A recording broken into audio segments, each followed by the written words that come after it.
नमस्कार। आज बात करते हैं जनता दल यूनाइटेड में हो रही उठा पटक को लेकर के। जैसा कि इधर हाल के दिनों में जब विपक्ष की बैठक होने के बाद जिस प्रकार से नीतीश कुमार नाराज़ हो गए, उसके बाद जिस प्रकार से उन्होंने अपने सांसदों का बैठक बुलाया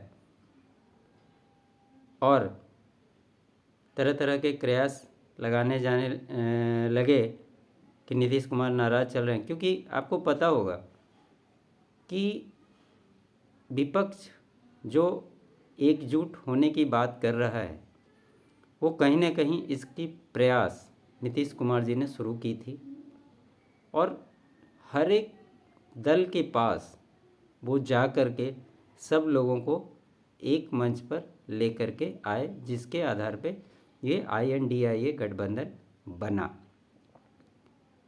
और उसका प्रतिफल ये हुआ कि उनके हाथ में तो इन 4 बैठकों के बाद भी कुछ हाथ नहीं लगा।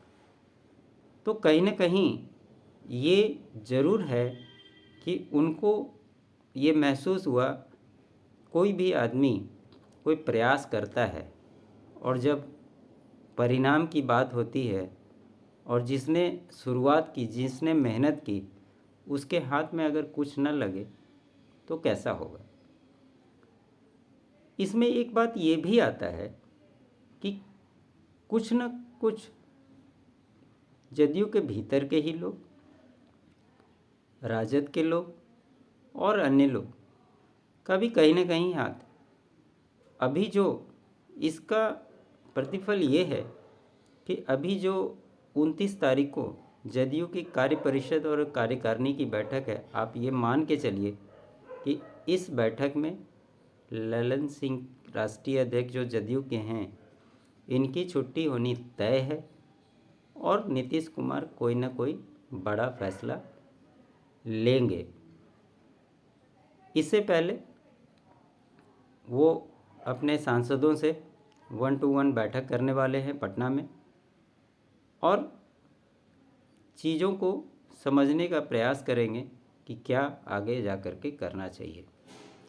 और इसका 29 के बैठक के बाद आपको बहुत कुछ देखने को, चेंजेस जो है वो जदयू में आपको मिलेगा। बात यहाँ तक हो रही है कि वहाँ से नाराज़गी के बाद लालू यादव भी नाराज़ थे। राहुल गांधी का फ़ोन आया था और उसके बाद तेजस्वी यादव ने नीतीश कुमार जी के यहाँ जा कर के मुलाकात भी की है। एक स्टेटमेंट ये भी आया कि हर कुछ सही है, कहीं किसी प्रकार की कोई दिक्कत नहीं है, लेकिन 29 की जो बैठक होने वाली है दिल्ली में, आपको उसमें बहुत सारे बदलाव देखने को मिलेंगे। मुख्यमंत्री नीतीश कुमार जी का कहीं ना कहीं एक एजेंडा ये भी है, मुझे ऐसा लगा है कि अभी जो जातिगत गणना हुई बिहार में, आपको ये भी देखने को मिल सकता है कि जिस प्रकार से MY समीकरण के वोट है 33%, उसको साइड करके कहीं ना कहीं बाकी के जो बचे वोट है उसको एकजुट करने के प्रयास में वो लगे हुए हैं और उसका नतीजा ये हो सकता है कि आपको उन पिछड़ी जातियों से कोई जदयू का नया राष्ट्रीय अध्यक्ष बनता हुआ दिखे और उसका वो चुनावी फ़ायदा आने वाले समय में ले।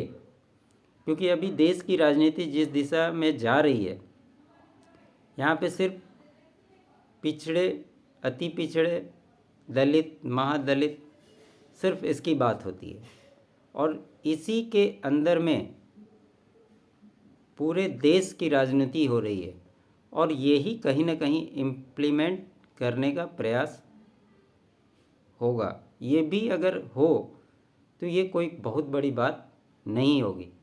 लेकिन जिस प्रकार से घटनाक्रम तेज़ी से बदल रहा है, बहुत सारी चीज़ें हो सकती है, इसके सिर्फ कयास ही लगाए जा सकते हैं, श्योरिटी तो कोई नहीं ले सकता, ये तो मुख्यमंत्री नीतीश कुमार जी ही बता सकते हैं। लेकिन आप ये मान के चलिए कि 29 के बाद बहुत कुछ आपको बदलता हुआ दिखेगा। और जिस प्रकार से उनको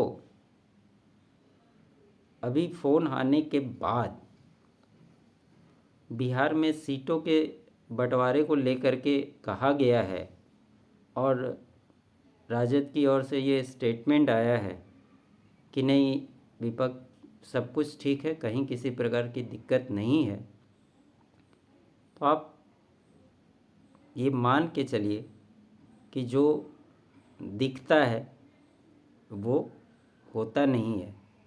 और लोग तो यहाँ तक कह रहे हैं कि ये पार्टी भी हो सकता है कि टूट जाए। जिस प्रकार से महाराष्ट्र में आपने देखा होगा कि उद्धव ठाकरे के सबसे करीबी थे एकनाथ शिंदे, जिस पे वो भरोसा करते थे, और उसके बाद क्या हुआ वो हम आपके सामने हैं। उसी प्रकार से कयास लगाए जा रहे हैं कि बिहार के एकनाथ शिंदे ललन सिंह बन सकते हैं, लेकिन उनकी कैपेबिलिटी और इनकी कैपेबिलिटी में क्या है ये तो समय बताएगा कि वो एकनाथ शिंदे बन सकते हैं या नहीं। लेकिन जिस प्रकार से ललन सिंह के कार्यकाल में पार्टी में टूट हुई, स्टार्टिंग से आप देख लीजिए, चाहे वो आरसीपी सिंह हो, उपेंद्र कुशवाहा हो, रणवीर नंदन हो, इस पर और भी बहुत सारे बड़े नेता हैं, जिस प्रकार से टूट टूट कर जदयू को छोड़ करके गए, ये कहीं ना कहीं जदयू को कमज़ोर करने की कोशिश हुई। इसलिए ये निश्चित तौर पे एक बदलाव के संकेत हैं। बहुत सारे नेता आपको ऐसे मिलेंगे जो ये मानते हैं कि ललन सिंह एरोगेंट हैं, उनकी जो बात करने की शैली है उससे वो नाराज़ हो जाते हैं, उनकी शिकायत करनी पड़ती है तो नीतीश कुमार जी को कहना पड़ता है कि भाई ये लोग समता के समय के लोग हैं, इनको भी ज़रा देखिए। तो क्या एक राष्ट्रीय अध्यक्ष का ये एरोगेंट अपने ही पार्टी के लोगों पे लागू होता है और लोग उसको किस तरह से एब्जॉर्ब करेंगे, ये भी अपने आप में बड़ी बात है। तो इस तरह की घटनाओं के साथ जदयू में जो उठापटक हुआ है वो आने वाले समय में भी आपको दिखेगा। और निश्चित तौर पे हो सकता है अगर कहीं भी किसी तरह की दिक्कत हो तो आप ये मान के चलिए कि नीतीश कुमार जी के पास बहुत ज़्यादा विकल्प बच नहीं रहा है।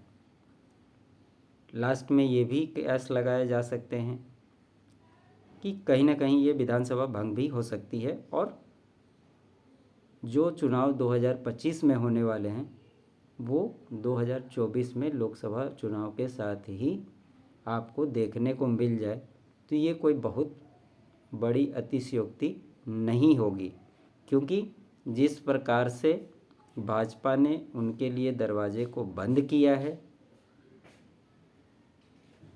आरजेडी के पास कोई विकल्प नहीं है और नीतीश कुमार बिना किसी सपोर्ट के कुछ कर नहीं सकते, उनके पास बहुत ज़्यादा विकल्प बच नहीं रहा है। तो ये भी एक कयास है कि हो सकता है 29 तारीख की बैठक के बाद और सीटों के समीकरण के नहीं बैठने के बाद आपको विधानसभा भंग होती हुई भी दिख सकती है। कार्यवाहक मुख्यमंत्री के रूप में आराम से वो चुनाव तक अपना कार्यकाल चला सकते हैं। और इसमें कहीं कोई दो राय नहीं है कि लोकसभा के इलेक्शन के साथ ही विधानसभा के भी इलेक्शन हो जाए तो इसमें कोई बड़ी बात नहीं है। देखते हैं इसमें आगे क्या निकल कर के आता है, इंतज़ार रहेगा। जैसी घटनाएं होंगी उस पर फिर आगे चर्चा होगी।